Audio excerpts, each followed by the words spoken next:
My name is Anna Tredapilou and I'm the coordinator of the Support Action Project Momentum, which is actually in charge of the organization of this event. Few words about this project. Momentum actually aims to monitor the existing eParticipation projects co-funded by the European Commission, to consolidate and evaluate the results and provide feedback to them.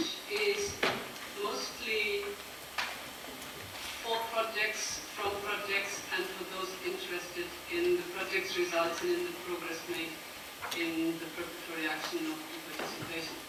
Anna, you pronounced my name very well.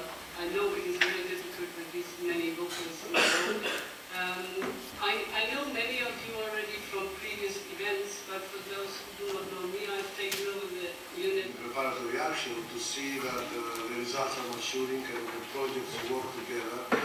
It was one of the key points we wanted to stress when we started this, that we shouldn't have small trial projects working as free electrons here and there. We wanted a connected activity across projects, sharing experience and working together.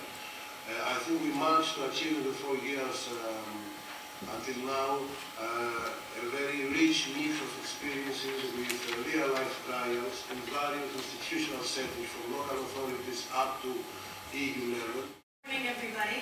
And we think that all the action on climate change and the environment is happening in Copenhagen, but I think we're going to find today through the opening panel that actually there's a great deal that the Commission has been doing, and all of us that have been working on projects to support the issue of the environment and the ability of citizens to use new tools and technologies to ensure that their voices are heard. Plus digital activism, digital art, link journalism, virtual universes, social networks like Facebook, Twitter, FriendsFeed, TweetPic, etc. iPhones, smartphones, serious gaming, etc. All those new tools have definitively changed the way that people interact and communicate. This is for sure. But the question is, if an EU institution does use them, if this institution helps filling the democratic gap between the EU and its citizens. European network of participatory regions. Look to the consortium because it's important to understand that what's the main actor. Because in this consortium there were 3 institutional regions of Europe, in particular region of Tuscany, Portugal, and Catalonia, that were supported by a staff technical for dissemination or for the support of the... Yes, very warm welcome from the European Parliament in Strasbourg. I'm present in Strasbourg at the session, and we are very interested on your conference because the new commission now will be built, and so we will see what Nelly Kroes as new commissioner for the media and digital world can deliver. So in the second week of January there will be the hearing with Nelly Kroes, and say one-day job. What is we call in the consortium open legislation process, where there are legal or at least recognized channels of e-participation, giving permanent feedback to the European Parliament in parallel to the formal feedback from the national parliaments, and also will eliminate, sure, such a structure should eliminate, should balance the exclusion and affairs like climate gate, as we know. So, summary. E-democracy stakeholders might take into consideration when building their e-participation applications. Now, is that document going to trigger off the digital revolution that one speaker has mentioned this morning? Well, probably it will not. But what it can do is to raise awareness, in particular, within the realms of policymakers, of the potential of e-participation, and also the prerequisites the parliamentarian earlier spoke. But is it really a waste of time? I think that from our experience, I don't think it's really a waste of time. But you have to take into account a few basic principles, in my opinion.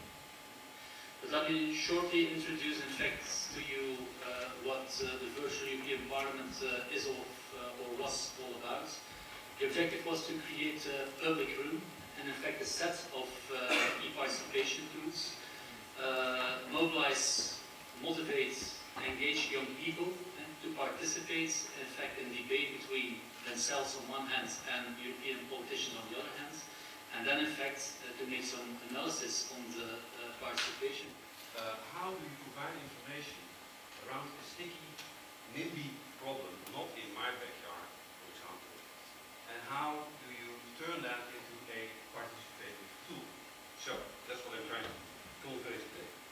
This is our consortium, some experienced people in stuff like eParticipation, experienced in stuff like environmental and inspire, and for standardization like me in legal areas.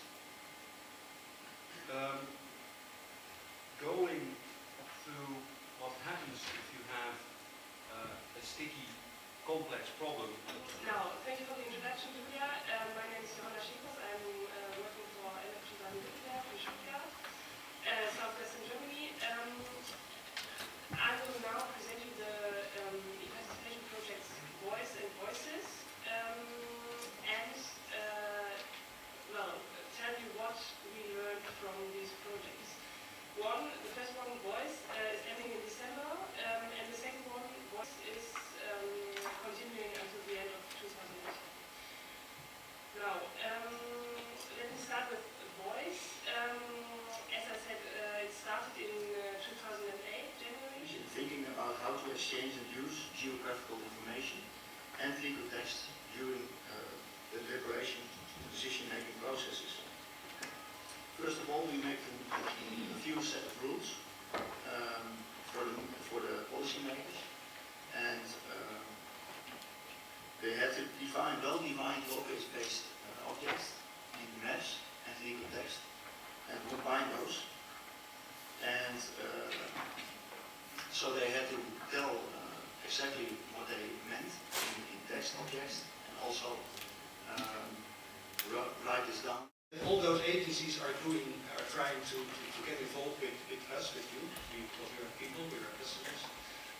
But that means they do it all in their own way. They're trying to reinvent the citizen, the customer, from their own point of view, looking at their services. Whereas the citizen, let's think about putting the citizen in the center. Well, I don't. When you talk about these e-participation projects, I think it's really important that you focus on the bits of the question and the bits of the debate that you're most interested in. Because if you don't focus in, then you just end up with a lot of, as Rob calls it, blah blah, where you're trying to process and churn a lot of information but not actually get a result. So the thing that we've been looking at is this profound difference between the social web and the needs of democracy. Well, first of all, I need to say that this project, most of us are smokers, but anyway, we made a project for, it's an eParticipation project, and let's say that we have some discussions about the harmful effects of smoking in the huge community. Hi, I'm John Rogers. I'm Executive Member for Transport in the City and also a Councillor in Ashton Ward. We're here today to look at the problems that are caused by noise pollution. Noise pollution is a major cause of stress, and as a GP, I'm well aware of the harmful effects that stress has. Not only can it cause anxiety and depression, but it could even cause heart disease. So noise pollution is something we really need to try and reduce and address as a city. Part of the idea of this is something called a noise action plan. What we're going to try and do is to identify those areas which are calm and peaceful at the moment, or even those areas which you think we might be able to make calm and peaceful.